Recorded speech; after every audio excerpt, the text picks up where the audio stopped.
Bhagavate Vasudevaya. Om Namo Bhagavate Vasudevaya. Om Namo Bhagavate Vasudevaya. Narayanam Namaskritya Naram Chaiva Narottamam Devim Saraswatim Vyasam Tato Jayamudire Nashtaprayeshu Bhadreshu Nityam Bhagavata Sevaya Bhagavati Uttam Shloke Bhaktir Bhavati Naistaki. So continuing with our discussion on Srimad Bhagavatam, Canto 3, Chapter 7, further inquiries by Vidura, text number 10 onwards. Yadarthena vinamushya punsa atma viparyaya pratiyatu drashtu swashirashchedanadikaha.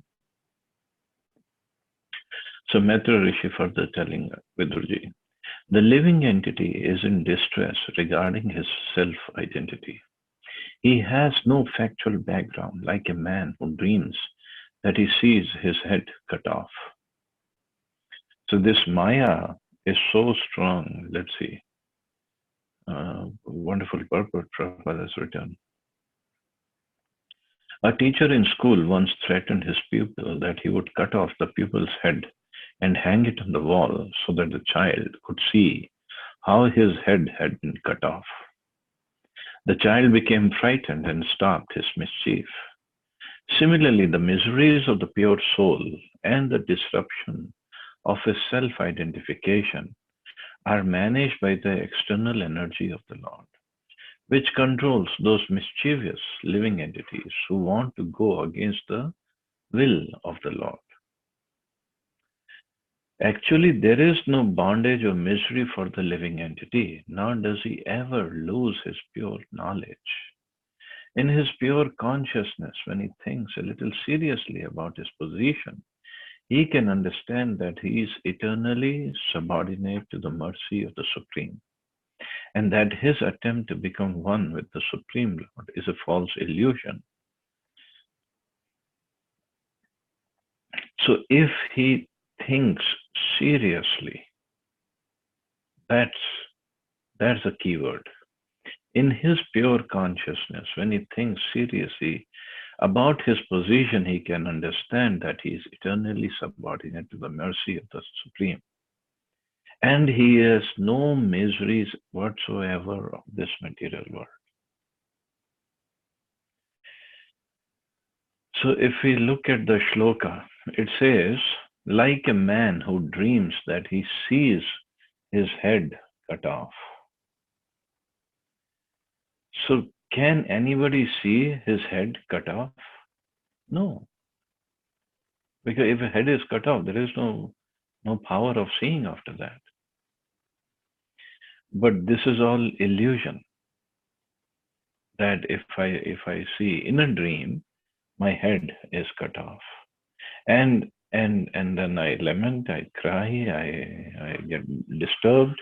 Oh, my head is cut off. But that can only happen in a dream, not in reality. So similarly, all the miseries of this material world, they're categorized in Adidevik, Adibhautik, Adhyatmic miseries. They cannot disturb a pure soul. Soul is always pure. I mean, pure soul. It's just added adjective. It's redundant, actually.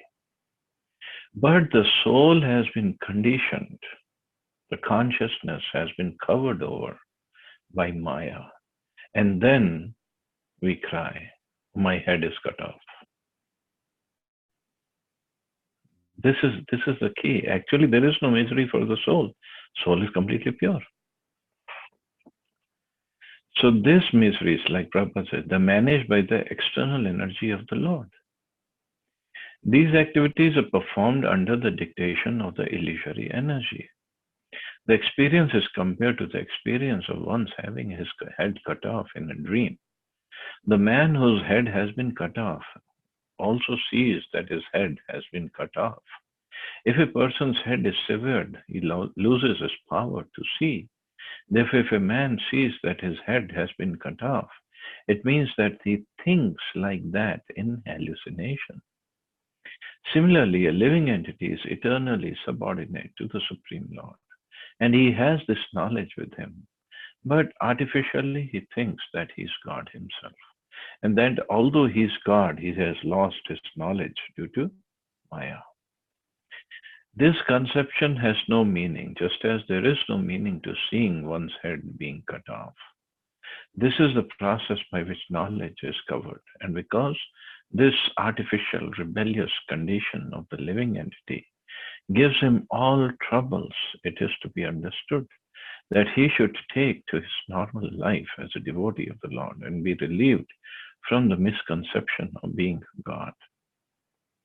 So, in the material world, when we are under Maya, we are miserable, we are always suffering because we think our head is cut off.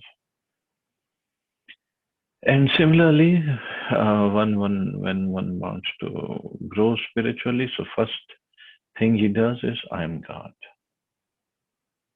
And servant of God comes much later because it's very easy to consider himself God. But that is also Maya. We cannot become God. Nobody can become God. God is always God. God never sees his head being cut off. We only dream that our head is being cut off.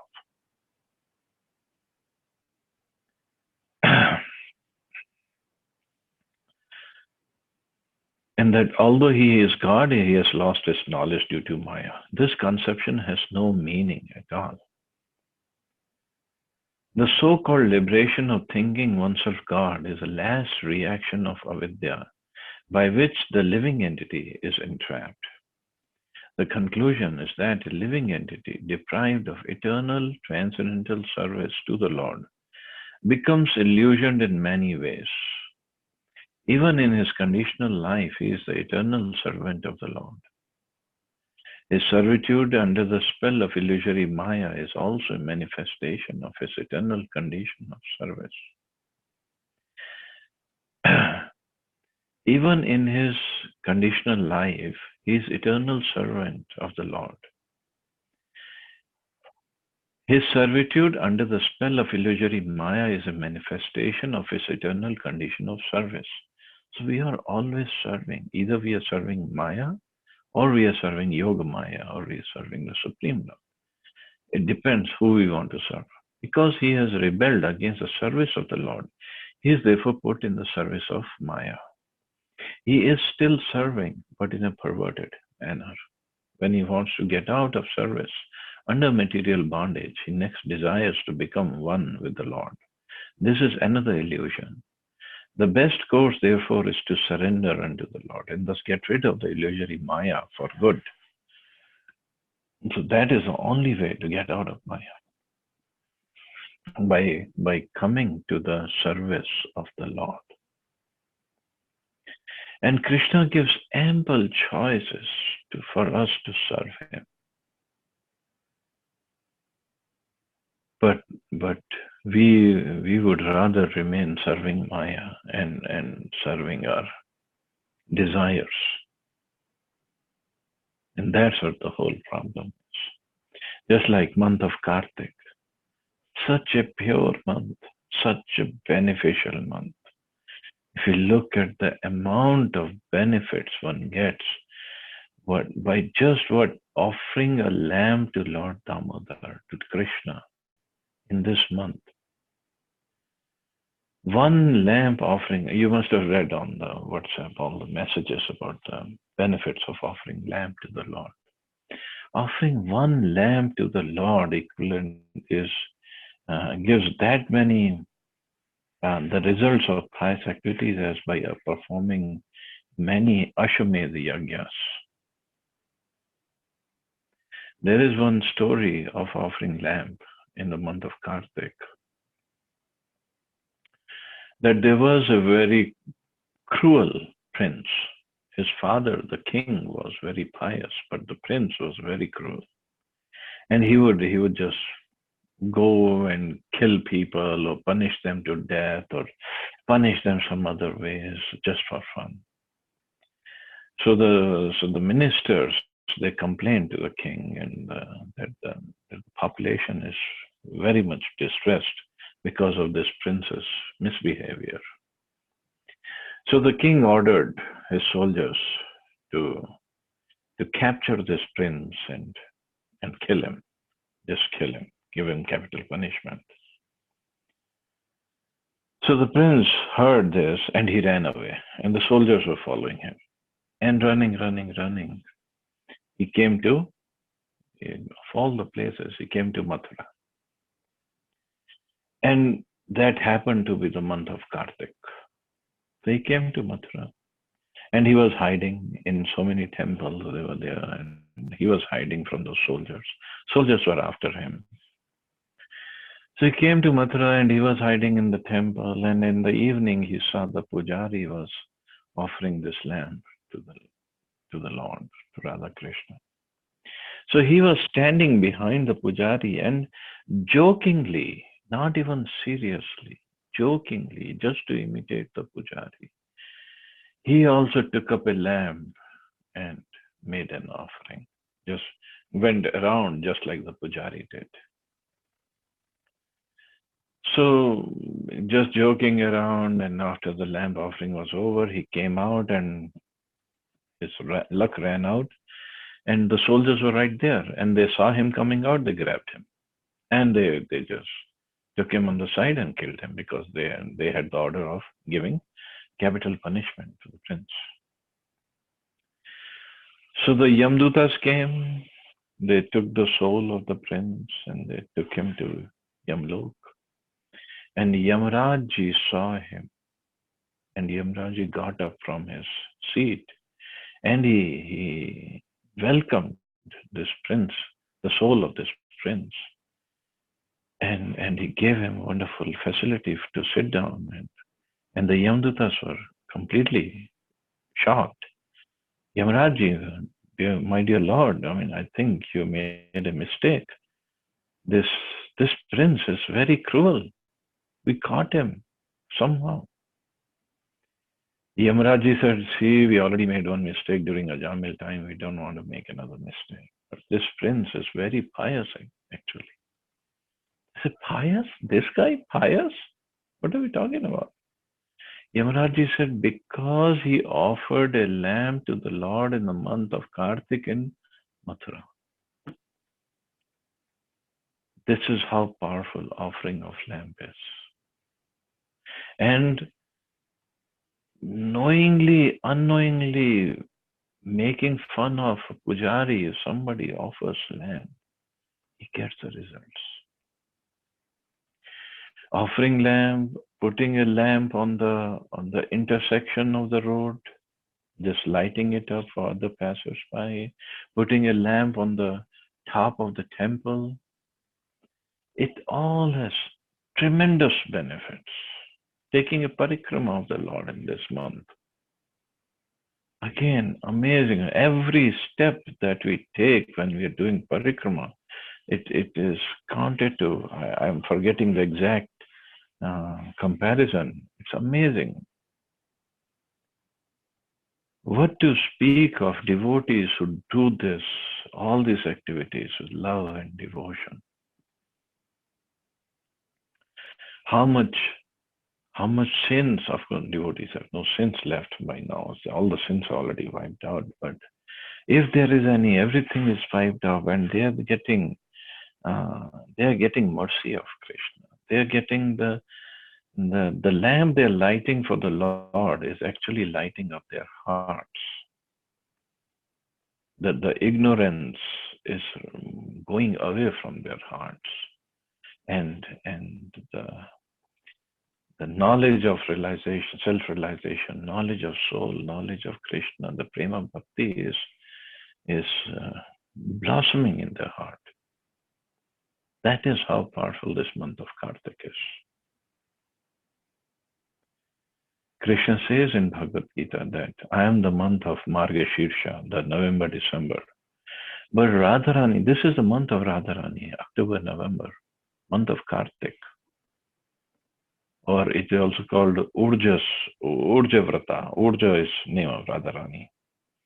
So this month is very, very dear to Krishna, just like Radharani is dear to Krishna.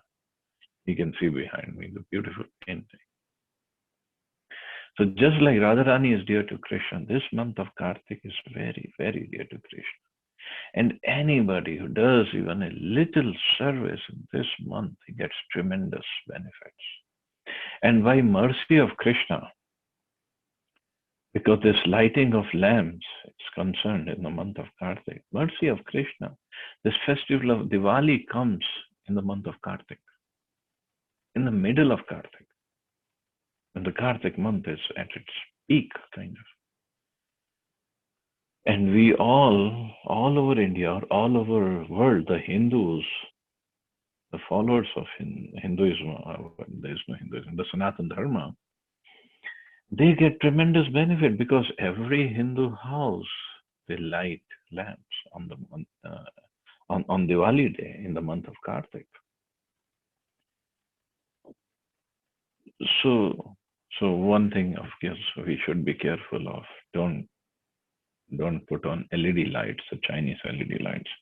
Put on Kartik, the real clay lamps. Fill them up with sesame seed oil and let the lights be there. Offer the lamp to the Lord first. So it has so much of benefit, so much of benefit. Similarly, there was once a queen, her name was Madalsa, and she was very pious, very beautiful queen, and she was married to a wonderful king. So the king, I mean, the queen would be besides him all the time, taking care of king and the kingdom. But whenever the month of Kartik would come, she would really perform austerities in the month of Kartik. So the king got little inquisitive. Oh, my queen, why this month of Kartik is so dear to you? Why do you perform so many austerities in the month of Kartik? But queen said, I can tell you the truth, but promise me you won't be shocked. King said, don't worry, I won't be shocked. The queen said, actually, in my last life, somehow I remember my last birth. Last birth, I was a rat, but I was a rat in a temple of Lord Krishna. So what happened in the month of Kartik? The devotees came and pujari came and they did the lamp offering to the Lord, and they let the lamp on the on the altar to light up so the people can come and take darshan of the Lord. And she said, as a rat, I was just jumping around and I saw the lamp, the ghee wick burning because that time there was no electricity. So people could only take darshan by the light of the lamp. So I saw that ghee wick burning. I picked up the ghee wick with my mouth, and because of ghee wick was burning, it burned my hair. And because of the pain, I was jumping around. And because I was jumping around, the flame got a little bit expanded. So it started burning more. And then I was jumping because I was in pain, because the flame was burning a lot. But because of that jumping, people could take darshan of the Lord better. And Lord considered my jumping in pain as an offering of lamp to him. So after that, I just got burned and died. And now, because of that, this life I became a queen of a kingdom. Of course, our goal is not to become a king or a queen of any kingdom, but the point is, it is so beneficial to light lamp, to offer a lamp to the Lord in this month. So every day in our houses, we should offer, just light up a lamp, offer it to the Lord. We can sing Dhammadas to come if we can remember. Otherwise, we can play it on the phone. There's so many ways we can play this Dhammadas to come. And also, what we can do Everybody can do. This is not a big deal. Um, Saturday night, Sunday night, just invite your neighbors to come over and offer the lamb to the Lord. Prepare some nice lambs, have a picture of Radha, Yashoda Damodar, and play this Damodarashtakam in the back and ask them to offer the lamb. Just diya karna, that's it. And just imagine how much benefit everybody will get. This is so easy. Bhakti is so easy. It's not at all difficult. So you all can do that. Sitting in India, it's a pious land. So we should perform this service for the Lord.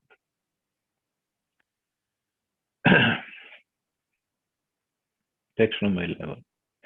यथा जले चन्द्रमसः कम्पादिस्तत्कृतो गुणः दृश्यते असन्नपि दृष्टुरात्मनोऽनात्मनो गुणः. As the moon reflected on water appears to the seer to tremble due to being associated with the quality of water, so the self associated with matter appears to be qualified as matter. Of course, the shlok is very difficult to understand, but with Prabhupada's purport, it becomes easy. The Supreme Soul, the personality of Godhead, is compared to the moon in the sky, and the living entities are compared to the reflection of the moon on water. The moon in the sky is fixed and does not appear to quiver like the moon on the water. Actually, like the original moon in the sky, the moon reflected on water should also not quiver. But because of being associated with water, the reflections appears to be quivering. Although in actual fact, the moon is fixed. The water moves, but the moon does not move. Similarly, the living entities appear to be tainted by material qualities like illusion, lamentation, and miseries. Although in the pure soul, such qualities are completely absent. The word pratiyate, which means apparently and not actually, like the experience of having one's head cut off in a dream, is significant here. The reflection of the moon on the water is the separated rays of the moon and not the actual moon. The separated parts and parcels of the Lord entangled in the water of material existence have the quivering quality, whereas the Lord is like the actual moon in the sky, which is not at all in touch with water.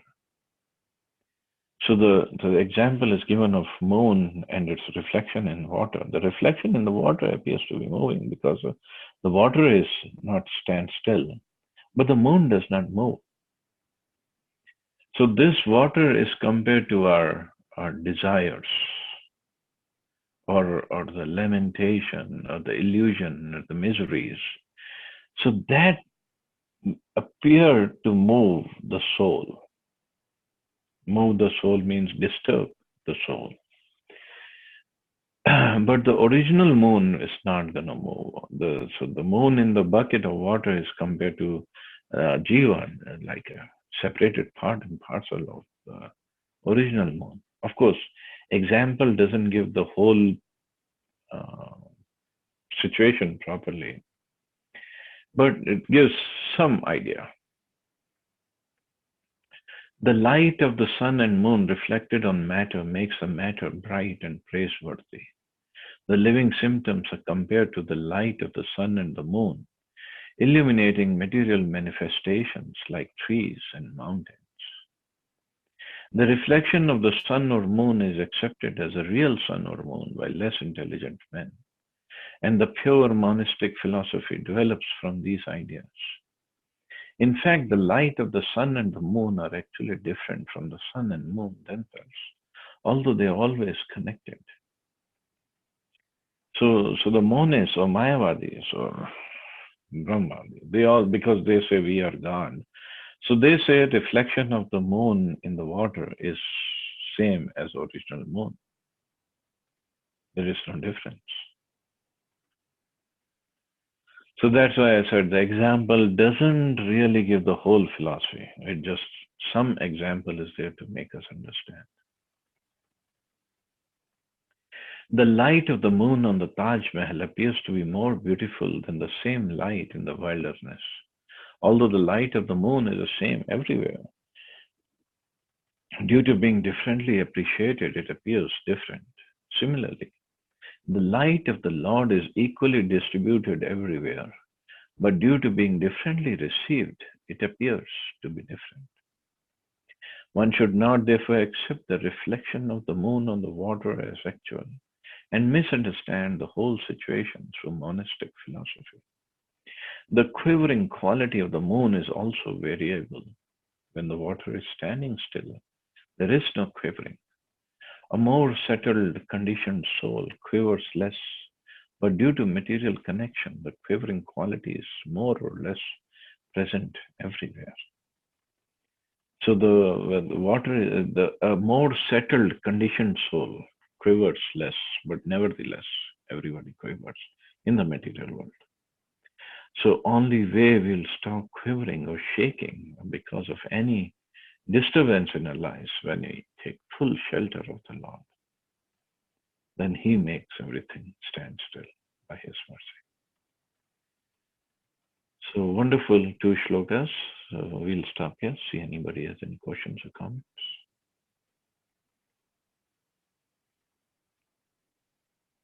Hare Krishna, Prabhuji. Hare Krishna. Prabhuji, by hearing these classes, see, I come to know about Damodar Ashtakam and then offering a lamb. And this is my first time in life that, for last 2 days, I'm offering the lamb and saying, could be possible. I mean, as much as possible, I can do it. And also, Damodar Ashtakam, I'm reading it. So, feeling really good about it, Prabhuji. That's good. That's good. Prabhuji.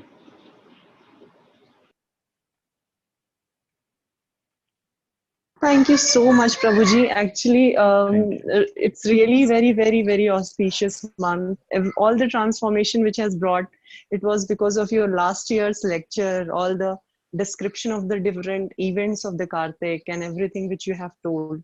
It's really very, very nice. And thank you for the wonderful suggestion. I will try to, because here in Maharashtra, Kartik starts after Diwali from Amavasya. So after that, I will plan to invite my all the never at my place for the aarti for showing lamb to Damodar. Thank you That's so good. much. You can, I think you can also organize on a Friday evening in the office also. Oh, okay, great. Yeah, just organize, ask them everybody to come and offer a candle. You can keep candles there. No problem. Small Oh, candle. great. Okay. Thank you so much, Prabhuji. Thank You're you welcome, so Anta. much. Thank you. Also in Soprast area, you can organize this offering.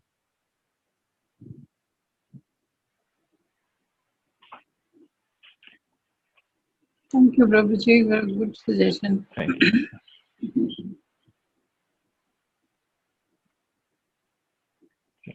Thank you all very much. You all have a wonderful day. Hare Krishna. Jai Srila Prabhupada. Hare Krishna. Jai Hare Shri Krishna, Jai Srila Krishna. Prabhupada. Thank you so much. Hare Krishna.